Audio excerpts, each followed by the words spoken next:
2002년 배우 중에 신구라고 하는 어르신을 알고 계시죠? 네, 신구 씨가 출연한 유명한 롯데리아 크랩버거 광고의 캐치프레이즈가 있습니다. 광고계의 전설적인 명대사가 있는데요. 광고 업계에서는 필수 교양 과목이다 못해 이 대사를 이길 수 있는 캐치프레이즈는 없다 해도 무방할 정도입니다. 20년이 지났는데 지금까지도 이것을 기억하는 사람들이 태반일 겁니다. 한번 잠깐 광고를 보실까요?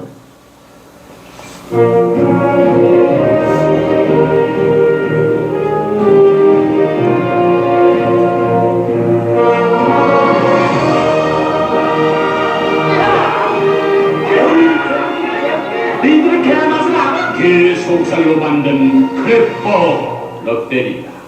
니들이 개맛을 알아? 이거 한 번 들은 사람들은 지금까지도 기억하고 있는 광고일 겁니다.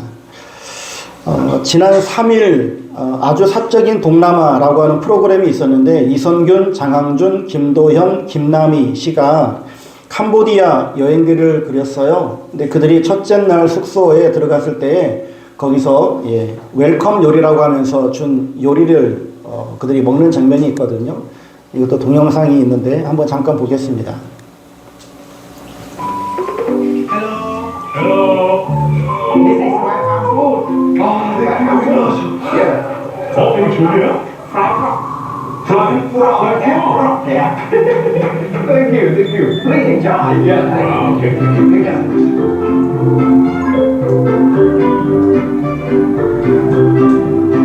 Yeah, 이거 프라이 프로그램. 와, thank you so much. Thank you. 야, 결국 이걸 먹어보는구나, 개구리를. 이거 뭐야? 이 개구리, 프라이드 개구리. 와, 개구리 이렇게 된 거야? 네. 완전 뭐가 너무 맛있어 보이는데?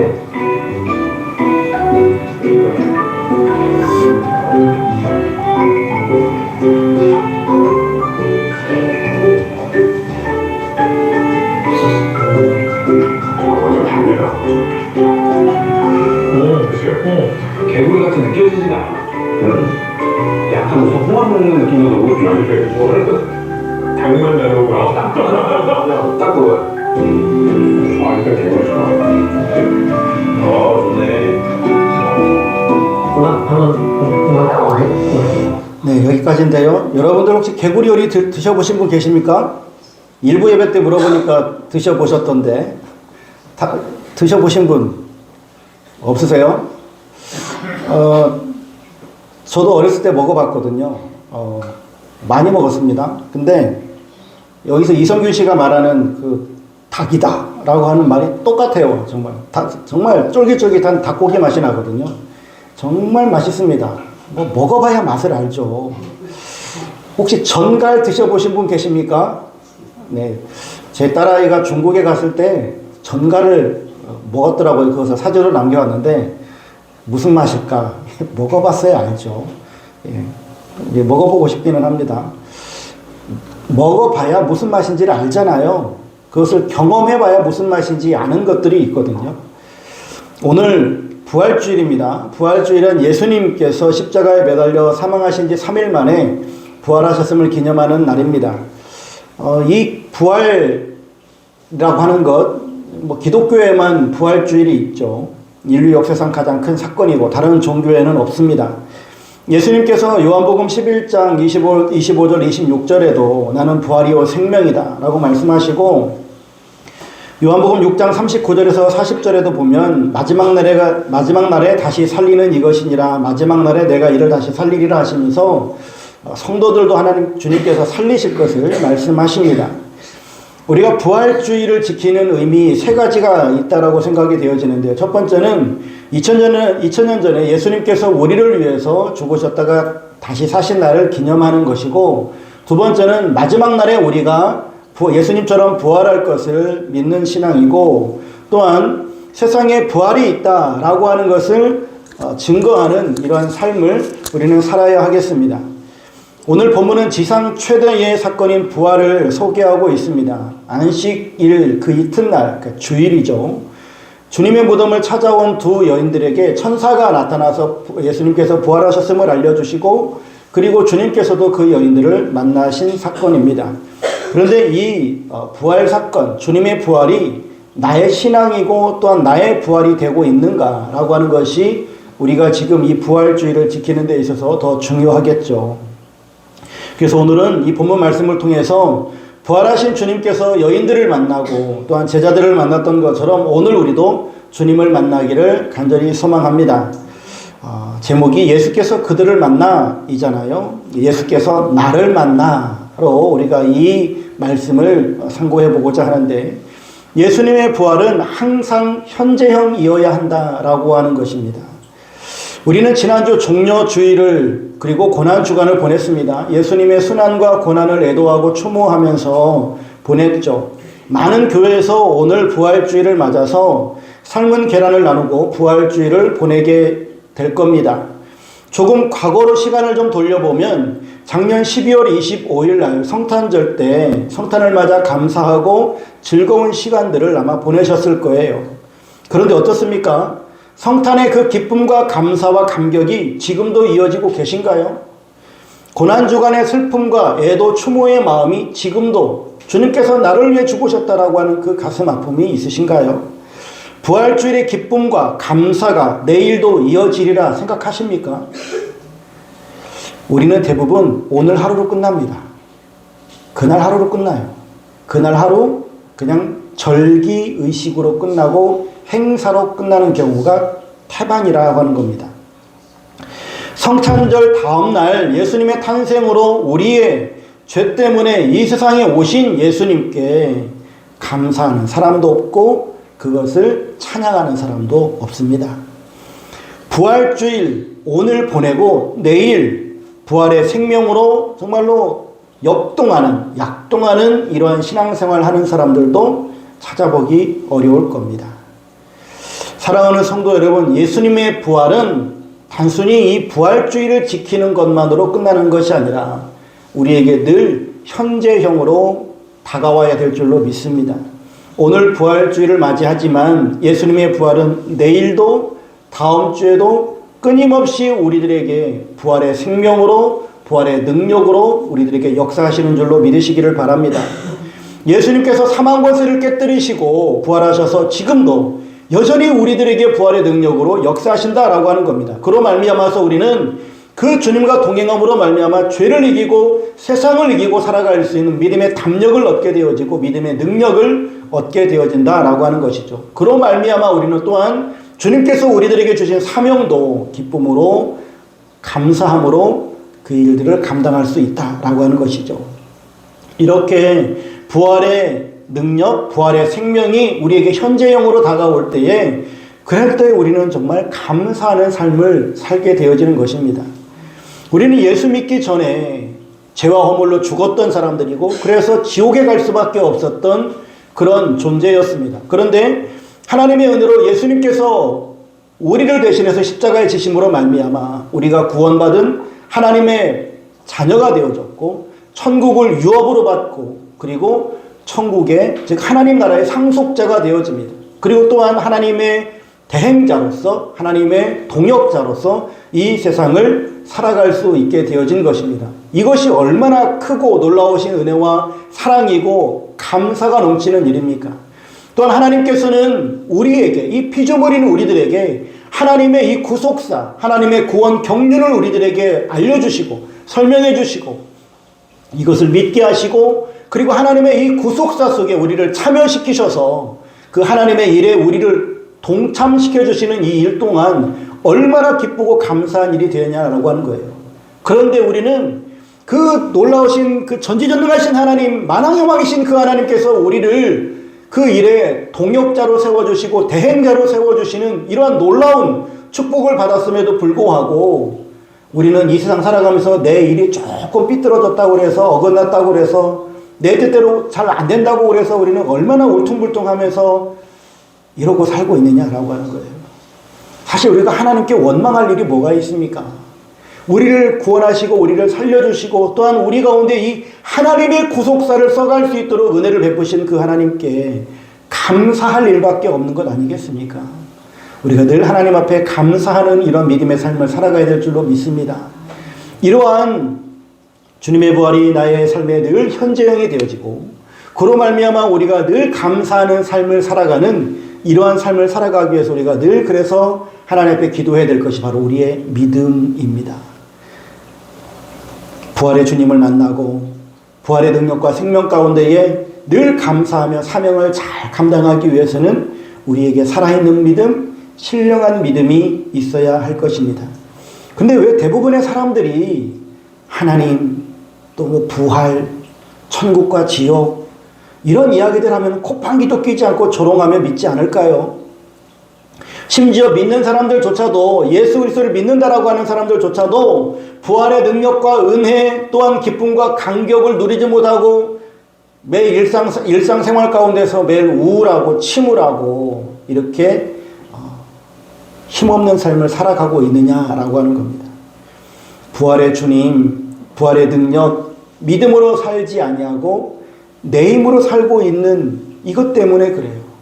자기가 가지고 있는 힘, 자기가 가지고 있는 지식, 경험, 이 자기의 능력을 가지고 이 세상을 살아가고 있으니 하나님께서 우리들에게 주시는 이 부활의 능력이 얼마나 크고 놀라운지 이 믿음이 어떠한 역사를 만들어내는지를 잘 모르니까 그래서 온전히 하나님을 의지하지 아니하고 자기 힘으로만 자기 의지로만 살아가고 있으니 우리가 일상사가 이렇게 힘들지 않겠느냐라고 하는 겁니다. 사도 바울을 보십시오. 그는 핍박자와 박해자로서 살던 사람입니다. 그런데 다메섹 도상에서 부활하신 예수님을 만나죠. 그리고 나서 그가 성령의 임재를 경험한 이후에 그는 핍박자에서 예수님의 이름을 증거하는 복음 전파자로 바뀌게 되어집니다. 그러면서 그가 고백하는 고백이 내가 그리스도와 함께 십자가에 못 박혔나니 그런즉 이제는 내가 사는 것이 아니요 오직 내 안에 그리스도께서 사시는 것이라.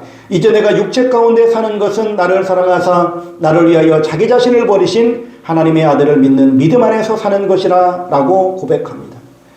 이제는 하나님의 아들을 믿는 믿음 안에서 살고 있다. 바울은 그리스도의 고난과 그리스도의 부활을 온전히 믿는, 그래서 그 부활의 능력을 힘입고 살아가는 이러한 믿음 있는 사람이었다라고 하는 겁니다.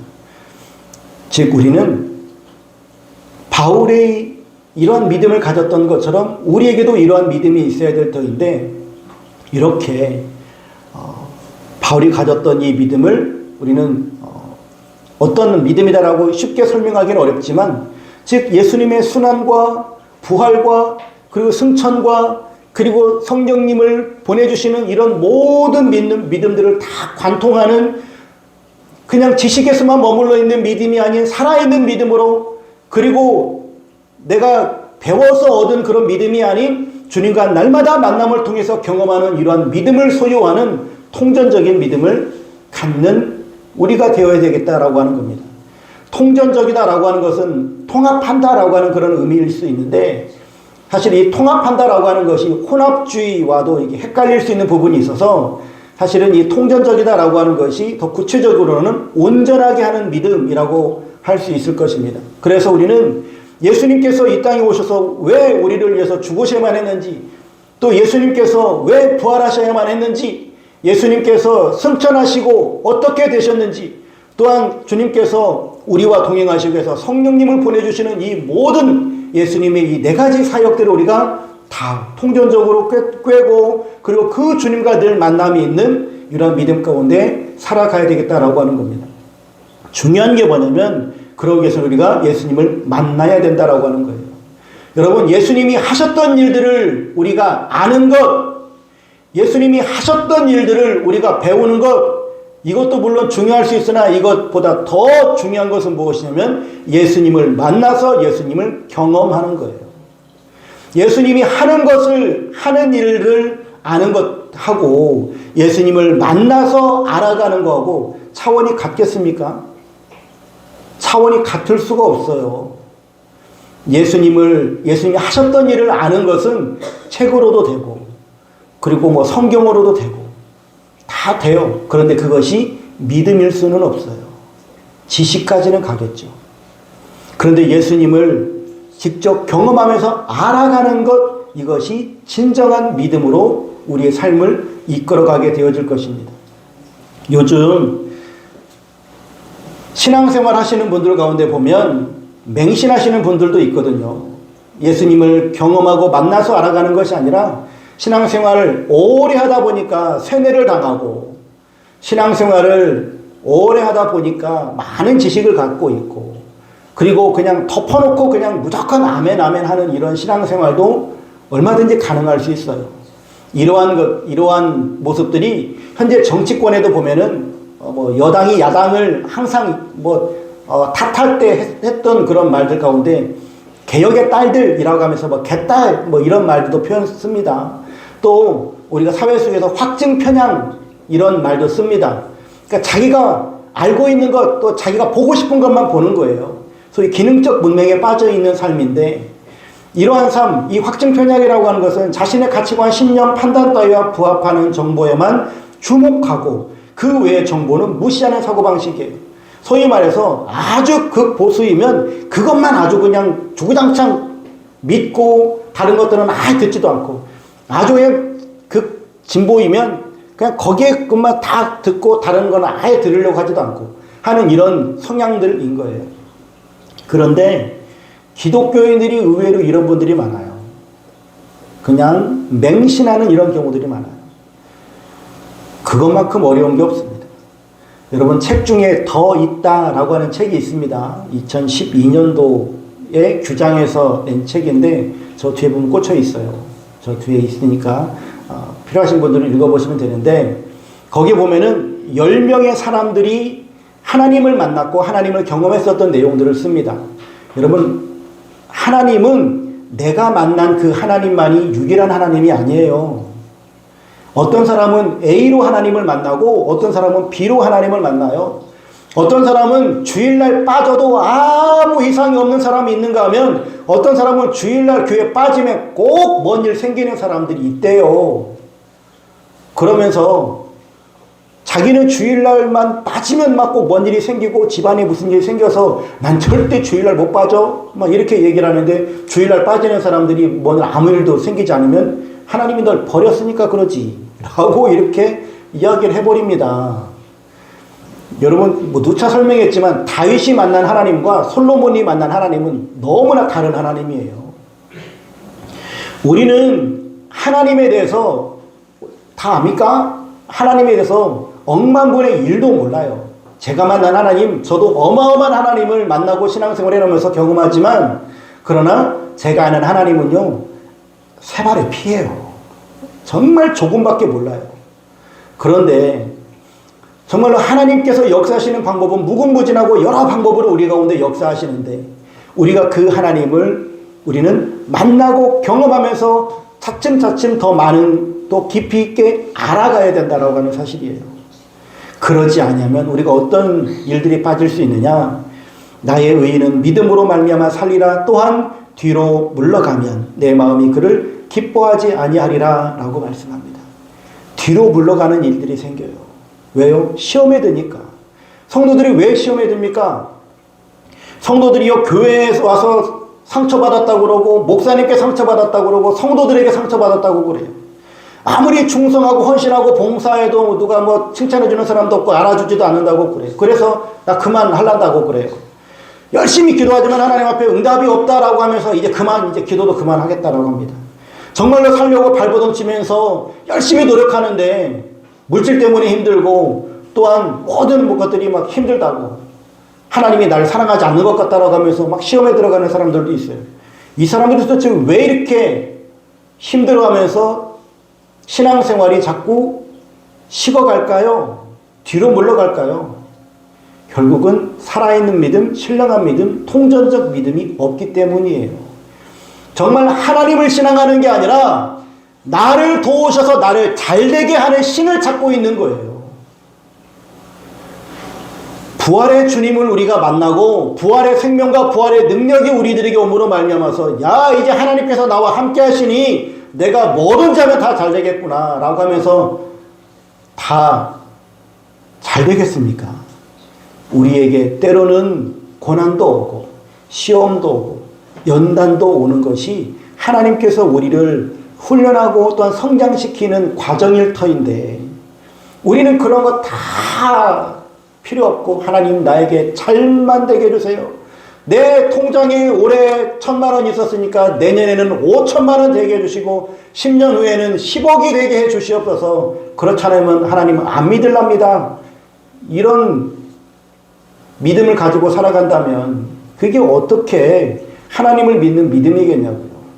비나이다 비나이다 하는 사람들하고 뭐가 다르겠냐고요. 여러분들에게 말씀드린 바도 있지만 이 참 말이 좀 그러긴 하는데 정말 하나님을 신앙하는 이 하나님을 믿는 믿음 안에 살아가야 되는데 우상 숭배하는 것처럼 하나님을 섬기는 사람들이 있어요. 이것을 좀 극단적으로 표현하면 하나님이라고 하는 우상을 섬기는 사람들도 있어요. 하나님이라고 하는 우상을 섬겨요. 그래서 우리가 예배할 때도 하나님을 예배해야 되고 우리가 신앙하는 대상도 하나님이어야 되는데 우상 숭배자들이 하는 행위는 뭡니까? 그 신에게 빌어서 나에게 복을 주고 내가 잘 되기를 원하는 것. 이게 우상 숭배자들의 궁극적인 목표 아닙니까? 나를 위해서 신을 섬기는 거잖아요. 기독교인들이 나를 위해서 하나님을 섬기는 사람들입니까? 절대 그래서는 안 되잖아요. 오직 하나님의 뜻을 이루고 하나님의 영광을 위해서 살게 되어질 때에 하나님께서 우리에게 이 모든 것, 먹을 것, 마실 것, 입을 것까지 채워주신다라고 약속하신 그 하나님을 섬겨야지. 내 먹을 것, 입을 것, 이것을 위해서 우리가 신앙생활 해서야 되겠느냐라고 하는 겁니다. 사랑하는 성도 여러분, 자기를 위해서 종교생활하지 마시고 하나님만을 온전히 예배하고 하나님만을 신앙하는 정말 살아있는 믿음, 신령한 믿음으로 살아가실 수 있기를 주의 이름으로 축원합니다. 예수님의 부활은 항상 그래서 현재형이어야만 합니다. 그 부활의 능력이 우리 가운데 늘 있음으로 말미암아 우리가 세상을 이기고 승리하는 믿음으로 살아갈 수 있고 그러할 때 우리가 감사의 삶을 살 뿐만 아니라 또한 우리가 이 땅을 살아가면서 살아있는 믿음으로 하나님께 영광이 되어줄 줄로 믿습니다. 늘 굳건하게 서셔서 하나님께 나아가시는 여러분들의 삶이 되시기를 주의 이름으로 축원합니다.